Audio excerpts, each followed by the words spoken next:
Salam Bapak Ibu Saudara yang dikasihi oleh Tuhan, bertemu kembali dengan saya dalam Rehat, Renungan Hati Sehat. Hari ini saya akan berbicara mengenai mengalahkan ketakutan. Bapak Ibu, bacaan kita nanti kita akan baca bersama-sama, namun sebelumnya kita berdoa terlebih dahulu. Bapa di surga, kami bersyukur pada saat ini kami bersama-sama menyatukan hati untuk merenungkan firman-Mu. Tuhan, urapi kami, sehingga kami boleh mengerti apa yang Tuhan mau, sehingga firman-Mu boleh menjadi tuntunan dan pedoman dalam hidup kami. Dalam nama Yesus kami berdoa dan mengucap syukur. Haleluya. Amin. Kita akan baca di dalam 2 Timotius pasal 1 ayatnya yang ke-7, untuk kemudian kita menjawab mengalahkan ketakutan. Demikianlah firman Tuhan, sebab Allah memberikan kepada kita bukan roh ketakutan, melainkan roh yang membangkitkan kekuatan, kasih, dan ketertiban.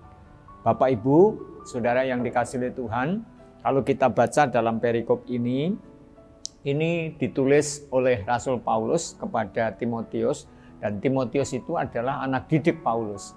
Dia masih muda dan mungkin di dalam dirinya masih punya minder ya, karena dia masih muda. Tetapi Paulus memberikan didikan supaya dia memiliki mentalitas yang kuat dan tidak merasa bahwa dia adalah orang yang rendahan, tetapi bagaimana dia menunjukkan karakter Allah dalam hidupnya dan dia kuat dalam setiap pelayanannya.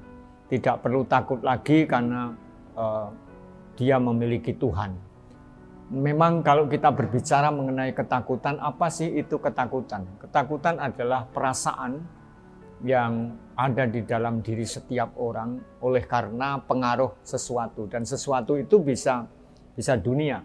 Pengaruh bagaimana dunia ini yang dia lihat dan kemudian dia mengalami ketakutan. Tetapi ada juga ketakutan yang terjadi oleh karena bencana alam. Bencana alam yang terjadi membuat dia takut. Atau mungkin bisa juga situasi-situasi memanas politik dan lain sebagainya dalam satu negara. Tetapi ketakutan bisa terjadi oleh karena dirinya sendiri. Dia melakukan segala sesuatu dan kemudian melanggar. Kemudian dia mendapatkan sesuatu kecaman, bulian, dan lain sebagainya. Sehingga itu dianggap juga kemudian perasaannya takut karena dia sendiri melakukan sesuatu yang tidak baik ya di dalam lingkungan masyarakat dan atau bermasyarakat. Kemudian yang berikutnya, orang bisa takut oleh karena setan.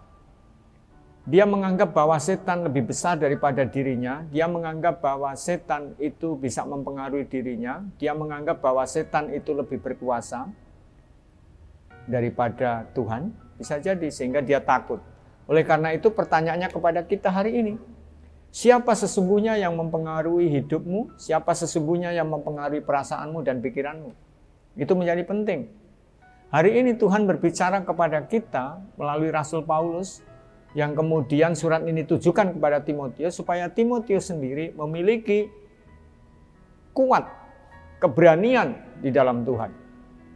Alasannya ada jelas bahwa Alkitab berkata, sebab Allah memberikan kepada kita bukan roh ketakutan. Jadi asal ketakutan itu bukan dari Allah. Tidak ada dari Allah. Kalau orang kemudian, saya takut karena Allah, konteks takutnya kepada Allah berbeda dengan konteks ketakutan kita kepada Allah karena Allah menakut-nakutin kita atau Allah sumber ketakutan kita. Bukan. Tapi takut kita, rasa takut kita kepada Allah artinya kita menghormati Allah dan kita setia kepada Allah, kita mengandalkan Allah, kita semakin dekat kepada Allah dalam setiap persoalan kita. Berbeda sekali. Nah, maka yang kita bahas di sini adalah ketakutan yang dialami oleh manusia dan disebut sebagai manusiawi. Tetapi ketika dia mengalami ketakutan, kita harus tahu bahwa sumber ketakutan bukan Allah. Yang membuat kita takut bukan Allah. Karena Allah sendiri itu memberikan kepada kita bukan roh ketakutan. Tetapi Allah sendiri yang memberikan kepada kita kekuatan. Mari kita akan lihat beberapa hal penting yang ditulis di dalam ayat ini. Dikatakan bahwa Allah itu memberikan kepada kita bukan roh ketakutan, melainkan roh yang membangkitkan kekuatan, kasih, dan ketertiban. Ada 3 hal. Tuhan bersatu dengan kita di dalam Tuhan, Tuhan di dalam kita. Dan ketika Tuhan berada di dalam diri kita, maka di sini Allah memberikan sesuatu supaya kita kemudian menjadi orang-orang yang tidak sendiri, menjadi orang-orang yang mengandalkan Tuhan, menjadi orang-orang yang berpengharapan di dalam Tuhan. Karena Tuhan sendiri berkata, membangkitkan kekuatan. Ketika Tuhan berbicara membangkitkan kekuatan dalam ayat ini, itu tidak berbicara mengenai fisik, saudara. Oh, berarti membangkitkan kekuatan secara fisik? Enggak. Yang dimaksud di sini adalah kekuatan secara rohani.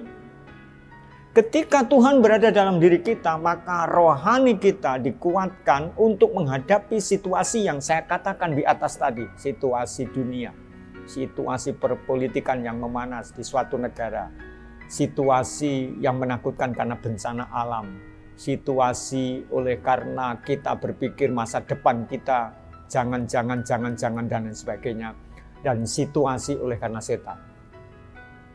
Jadi ketika kita berada di dalam Tuhan, maka spirit kekuatan itu di dalam Tuhan.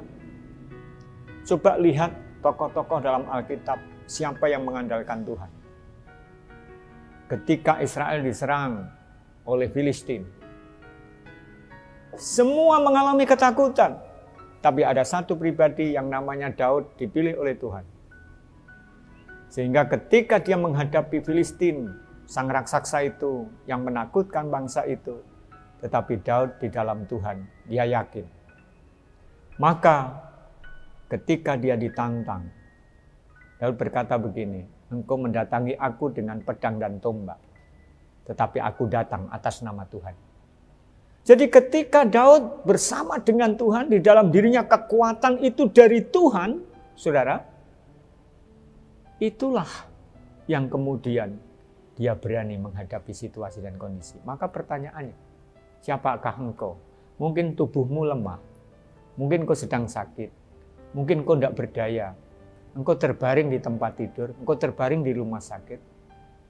Tetapi ketika rohanimu kuat, karena engkau bersama dengan Tuhan, itu memberikan kesejahteraan kepada kita. Jangan takut. Itu yang bisa mengalahkan dari segala ketakutan yang kita alami ini. Yang berikutnya, di sini menarik sekali. Dikatakan melainkan roh yang membangkitkan kasih. Saudara, sekarang ini kasih sudah begitu pudar. Bahkan banyak yang membutuhkan kasih. Anak-anak membutuhkan kasih. Tetapi kadang-kadang kehilangan kasih dari orang tua. Begitu juga ya, kalau dalam kehidupan bersama, dalam kehidupan bergereja, membutuhkan kasih. Tetapi kadang-kadang kasih itu tidak ada di lingkungan kita. Tapi hari ini dengar firman Tuhan ini.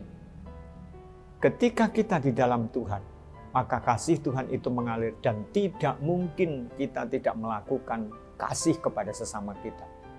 Karena Tuhan yang membangkitkan dalam diri kita.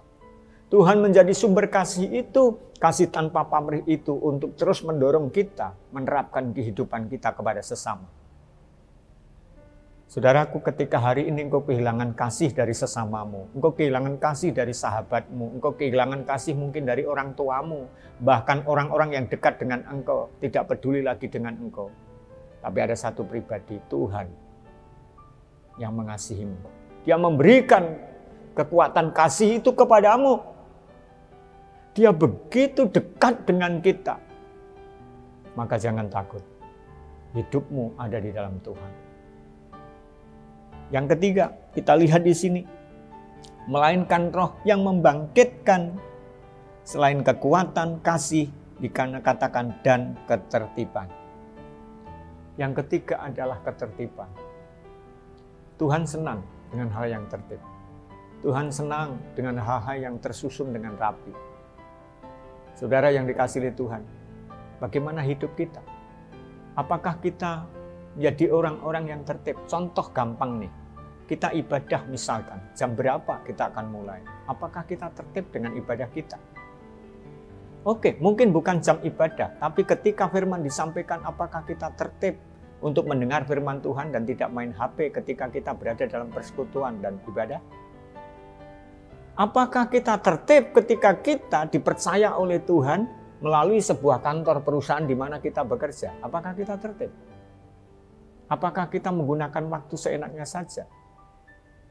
Apakah ketika kita berada di tempat lain kita tidak boleh tertib, tapi ketika berada di lingkungan gereja kita baru tertib? Enggak, yang dimaksud di sini dimanapun kekuatan, ketertiban yang dari Tuhan itu harus ada dan mengalir dalam kehidupan kita. Karena ketertiban itu adalah cara Tuhan untuk kita menjadi berkat bagi sesama dan orang lain. Saudara yang dikasihi Tuhan, ketertiban menjadi bagian terpenting untuk kemudian kita menjadi orang-orang yang sungguh dihargai. Ketertiban menjadi bagian yang penting. Bagaimana kita mengalahkan daripada ketakutan. Orang takut untuk praktek melakukan sesuatu karena dia mungkin tidak tertib untuk berlatih dengan baik. Saudara yang dikasihi Tuhan, siapa di antara kita hari ini yang tidak tertib? Mari dengar kebenaran firman Tuhan ini. Karena engkau bisa mengalahkan ketakutan kalau engkau ada kekuatan dari Tuhan. Kalau engkau ada kasih dari Tuhan. Kalau engkau ada kekuatan untuk memberikan kepadamu ketertiban. Dan Tuhan sudah berada dalam diri kita. Tidak mungkin kita tidak bisa tertib. Maka pilihlah sesuatu yang terbaik di hadapan Tuhan. Tuhan memberkati dalam setiap langkah kita. Mari kita berdoa bersama-sama. Tuhan, terima kasih. Kami boleh disegarkan dengan kebenaran firman-Mu. Untuk kami mengalahkan ketakutan. Bukan karena umur kami. Bukan karena bodi kami. Bukan karena situasi dan kondisi. Memang segala sesuatu yang terjadi dalam hidup ini kadang-kadang mempengaruhi pikiran dan perasaan kami. Tapi hari ini Tuhan, Engkau memberikan kekuatan kepada kami. Karena roh di dalam kami. Bukan roh yang membawa kepada ketakutan. Tapi membawa kepada kami berani menghadapi situasi. Dan kami boleh memancarkan kekuatan Tuhan. Kami boleh memancarkan kasih Tuhan. Kami boleh memancarkan daripada ketertiban dalam hidup kami. Terima kasih Tuhan. Hamba-Mu selesai berbicara, tapi firman-Mu terus akan menjadi tuntunan dalam hidup kami. Dalam nama Yesus, kami berdoa dan mengucap syukur. Haleluya.